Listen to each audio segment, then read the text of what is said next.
ပါရွှေတောင်တိုင်းကုန်စုံဆိုင်တောင်ကြီးမြို့ပါနော်ဒီမှာကြည့်ဒါဒီလိုသွားတယ်ဟုတ်ပြီနော် headboard direction နဲ့ဘလုံးကကျတော့စာမဏီဘလုံးကကျတော့မကားနော်ဟောအဲ့လိုအတမ်းမီရဲ့မှာကျမကြီးဘောလုံးမှာနော်တစ်ဆက်ပဲရှိတယ်ဘောစပေါ်ရဲဟောအားတော့တကယ်တစ်ရှိတယ်အားတော့ပြောရကောင်းဟုတ်လားဒီဆောရပါနော်လူကြီးတွေကျမကြီးအတွက်စီမီတယ်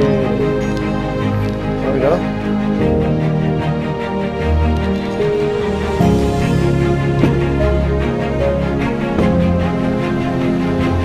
ဟုတ်ကဲ့ပါ